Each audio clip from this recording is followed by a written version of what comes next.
अदनान, हमारी शादी को वक्त ही कितना हुआ है जो अम्मी मुझे गायनेकोलॉजिस्ट के पास ले जाना चाहती हैं। किसी भी किस्म की बहस में पड़ने से बेहतर है कि अम्मी की बात मान ली जाए। अम्मी सिर्फ जहनी टेंशन दे रही है और अम्मी की किसी भी बात पर किसी भी किस्म का कमेंट पास नहीं करना। भाई ये क्या हो रहा है सब कुछ?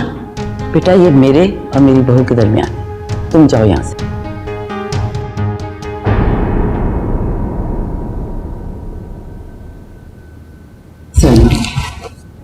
बेटा तुम जानती हो कि तुम मेरी पसंद हो, मैं तुम्हें बड़ी अपनी पसंद से ब्याह के लेके आई हूँ। मगर अम्मी, बेटा मैं कोई झाइल किस्म की सास नहीं हूँ तो तुम औलाद ना होने की ताने देगी। बस मेरी एक तमन्ना है कि तुम शकीला से पहले मां बनो, और मेरी इस तमन्ना को तुम गलत मत समझो। लेकिन अम्मी वो शकीला। बेटा शकीला कुछ नहीं कह रही है, बल्कि तुम्हारे लिए दुआ कर रही है। और तुम तो जानती हो कि तुम मेरी लाडली बहू, बहुत प्यारी बहू हो मेरी। ठीक है अम्मी, मैं चलूंगी आपके साथ। बस अब अपना मूड अच्छा कर लो, हम किस दिन जरूर चलेंगे। ठीक है बेटा? जी।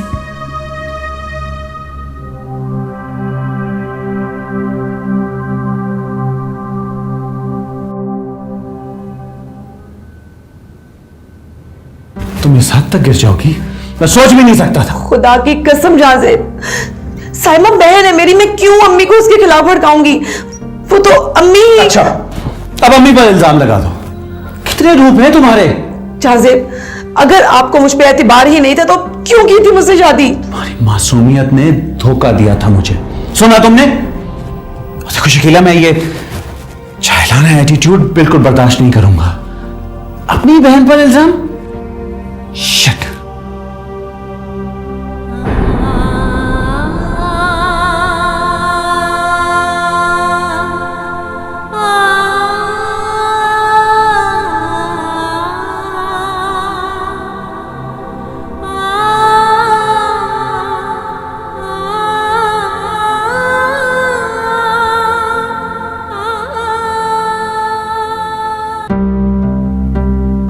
जाज़ेब क्या हो गया तुम्हें? बात कंफर्म किए बगैर तुम शकीला पे बरस गए।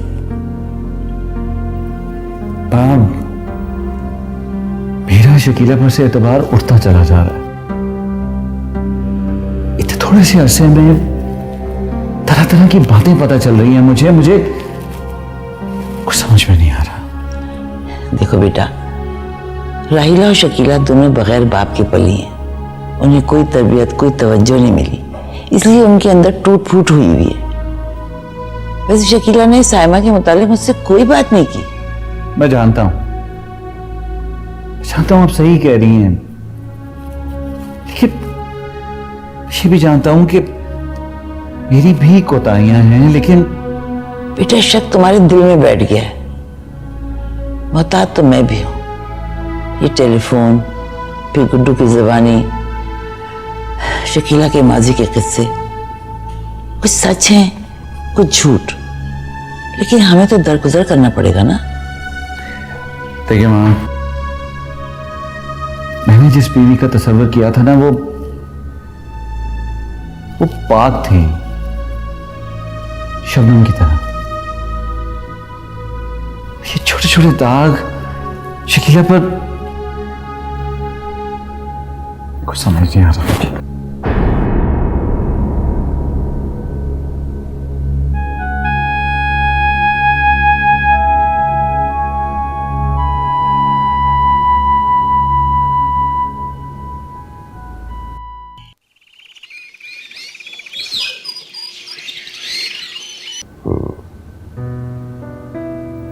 रियासत, अब तक उठे क्यों नहीं आप? उठे, बहुत लेट हो गए। जल्दी से, ये रहा आपका न्यूज़पेपर, ये रही आपकी चाय। उठ जाए जल्दी से, आपको पता है ना आज आपकी चैम्बर ऑफ कॉमर्स में मीटिंग है। रियासत चाय मत गिरा दीजिएगा प्लीज। ये लड़की कौन है?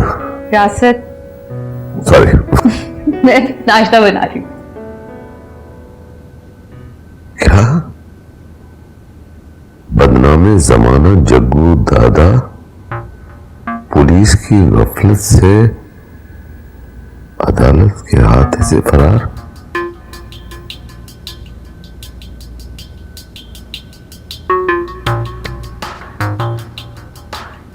मारा जाएगा। क्या हुआ? जल्दी से आइए, नाश्ता कर लीजिए। यस।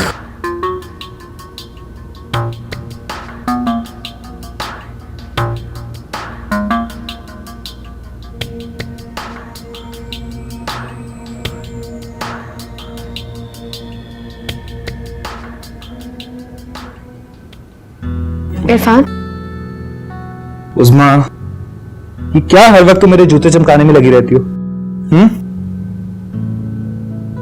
आपके छोटे छोटे काम करके मुझे बहुत सुकून मिलता है। ये तो मेरी खुशकिस्मती है कि मुझे तुम जैसी बीवी मिली, लेकिन फिर भी तुम अपना ख्याल रखा करो। मैं देख रहा हूं तुम दिन ब दिन बहुत वीक होती जा रही हो। मुझे तो अपना आप पतला पतला सा लग रहा है। इसीलिए कह रहा हूं ना, अपना ख्याल रखो और अपनी डाइट का भी। इतने काम मत किया करो कि थक जाओ। जहां मोहब्बत और लगन होती है वहां थकन का एहसास नहीं होता। अपना ख्याल रखना।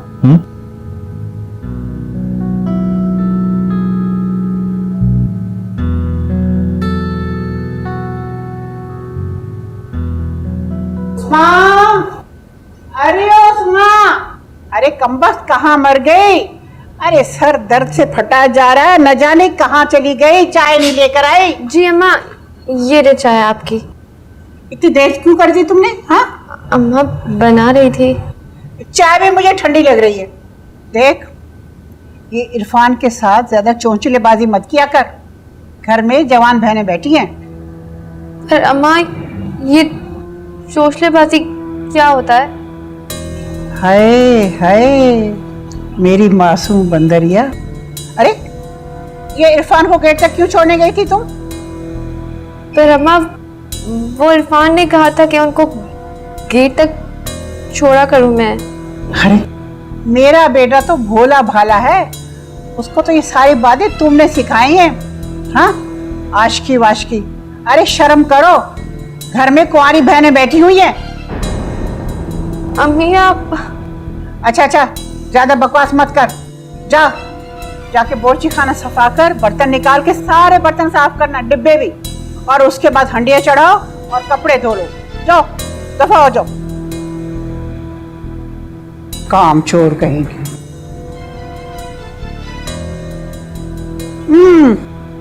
उफ़ो, कितनी बदमजा चाय बनाई इस कमबख्त ने। जान के बनाई होगी मुझे तंग करने के लिए। मैं जानती हूँ सब कुछ।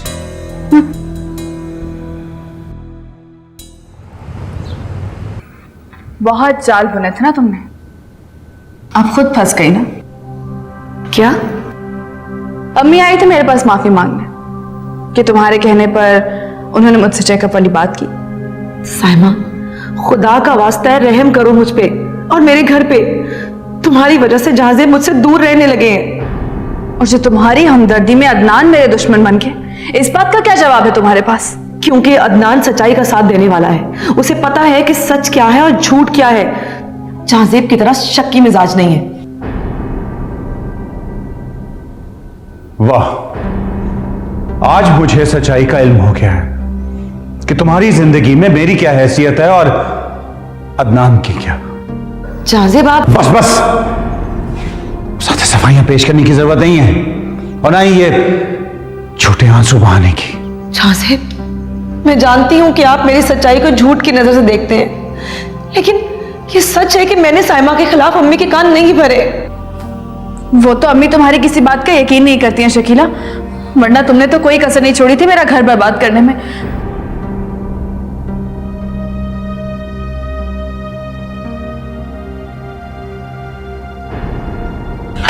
जहाजेब,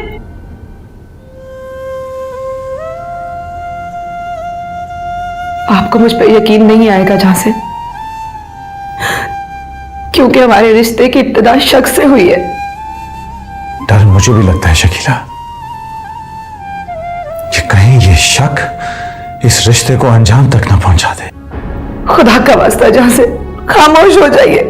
तुम्हें अदनान मुझसे बेहतर दिखाई देता है ना? मुझ में बुराइयां तलाश करती हो और वफा का तकाजा भी करती हो मुझसे। शाहजिब, मैंने कहा है ना आपसे, जिस दिन आपके एतबार को तोड़ूंगी उस दिन अपने हाथों से जान ले लूंगी। फिर क्यों नहीं यकीन करते आप मुझ पे? इसलिए कि तुम्हारे इस दावे में भी सवाए झूठ के मुझे कुछ दिखाई नहीं देता।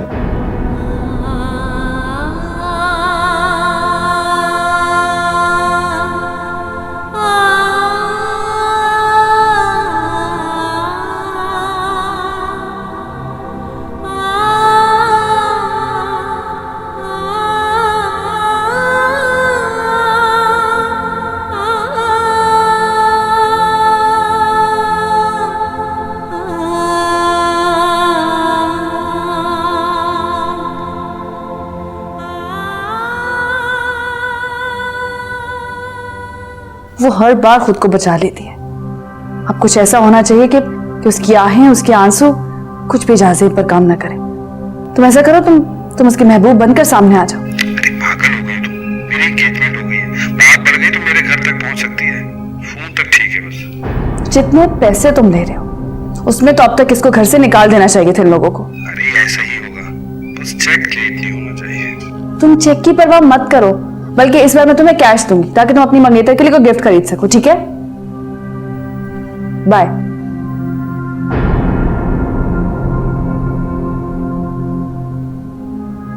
तुम्हारा अंजाम बहुत बुरा है शकीला।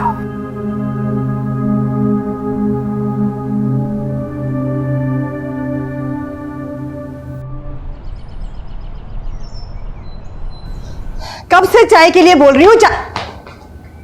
क्या हुआ इसे?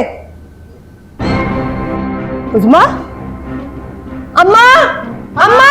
हाँ, क्या हुआ, क्या हुआ? अरे जरा देखो तो इसको क्या हुआ है? अरे स्काई रैप गिर गया क्या? हाँ, उठो उज़मा। अरे बहाने कर रही हो ये काम ना करने के।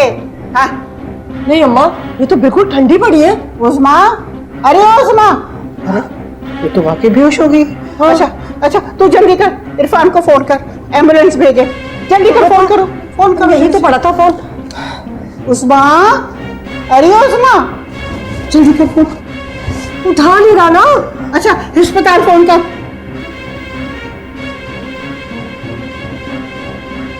इंगेज आ रहा है। तू अब क्या करें बताओ। मैं मरमरा गई तो क्या होगा?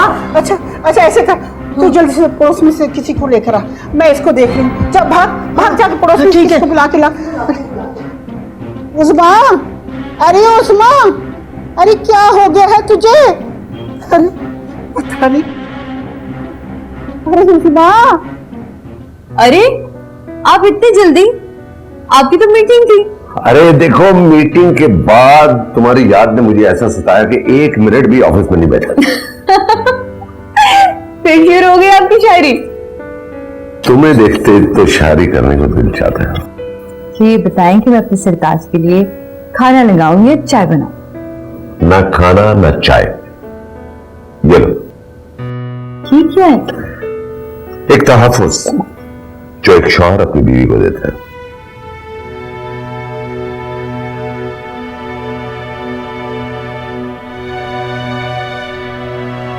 ये कोठियां, ये बैंक बैलेंस, ये इतना सब कुछ मुझे इसकी जरूरत नहीं है।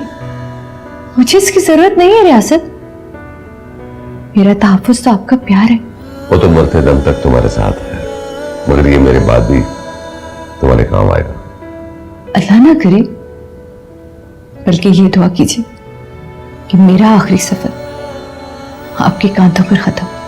और वैसे भी ये तो मुस्कान और फौजिया बेगम का हक है। फौजिया अपना हक बड़ी चालाकी से मुझसे छीन चुके, और रही मुस्कान की बात, तो उसका हक मुझे याद है।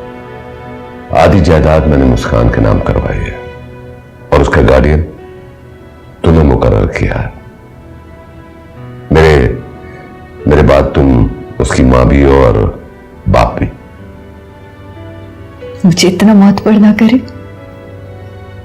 कि मुझे खुद पे गरूर होने लगे।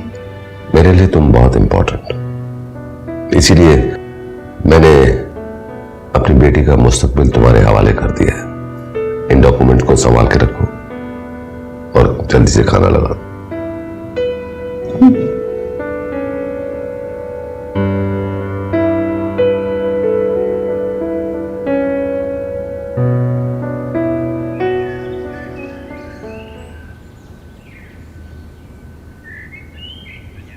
अस्सलाम वालेकुम मम्मी। वालेकुम अस्सलाम। आओ बेटा। ये आप क्या कर रही हैं? आप फिर शुरू हो गई। मैंने आपसे कहा था आप काम नहीं करें भाई। राहीला, कुछ काम मेरे लिए भी छोड़ जाया करो। बस अब खाना मैं खुद बनाऊंगी। जी नहीं, आप तो बस अब आराम करें। और ये देखिए मैं क्या क्या लाई हूँ। आपके लिए एक सूट लाई हूँ, रईसा आंटी के लिए एक शॉल लाई हूँ और जरीना आंटी के लिए एक शॉल लाई हूँ। अम्मी जब आप वहां जाएंगी ना तो ये ले जाइएगा। खास तौर पर जब आप उज़्मा के घर जाया करें तो कुछ ना कुछ लेकर ही जाया करें। क्यों, ऐसी क्या जरूरत पड़ी है? नहीं नहीं, ऐसी कोई बात नहीं है, बस वो अच्छा लगता है। आप उज़्मा की ना खैर खबर पूछती रहा करें, मिलने चली जाया करें आप उसके। हाँ, दिल तो मेरा भी चाहता है मगर कुछ अच्छा नहीं लगता।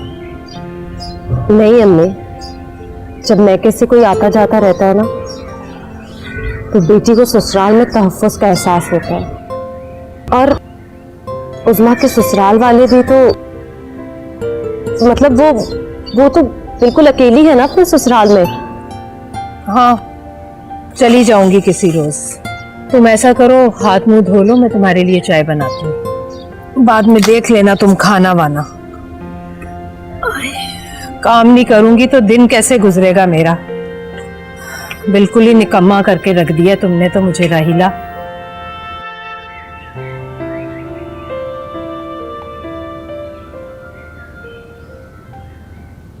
क्या? ये आप क्या कह रहे हैं वकील साहब?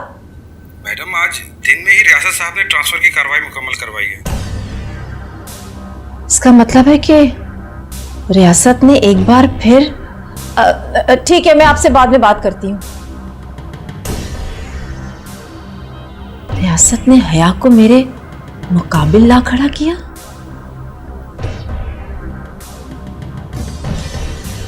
ये घर भी तो रियासत के नाम पे था। मैं अब हया के घर पे? रियासत ने मेरी मुलाजमा को इस घर की मालकिन बना दिया।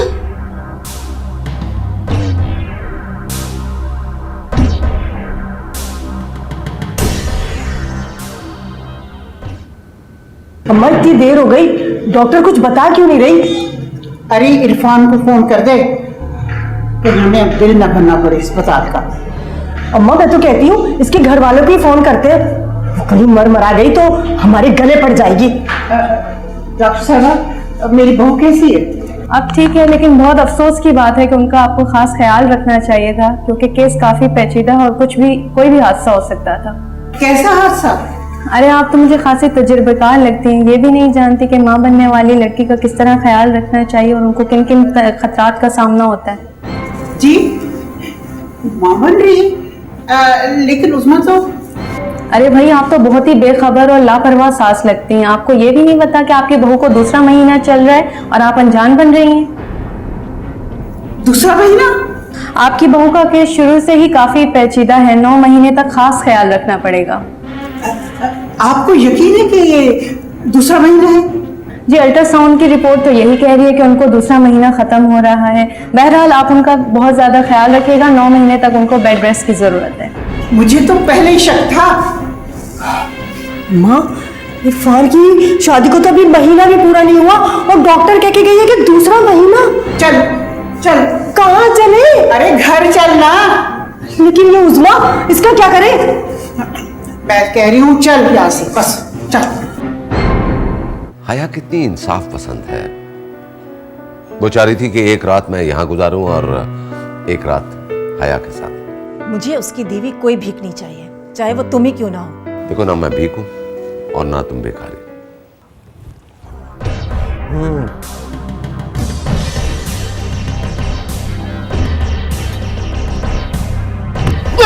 खोले खोले रानी बेटी राज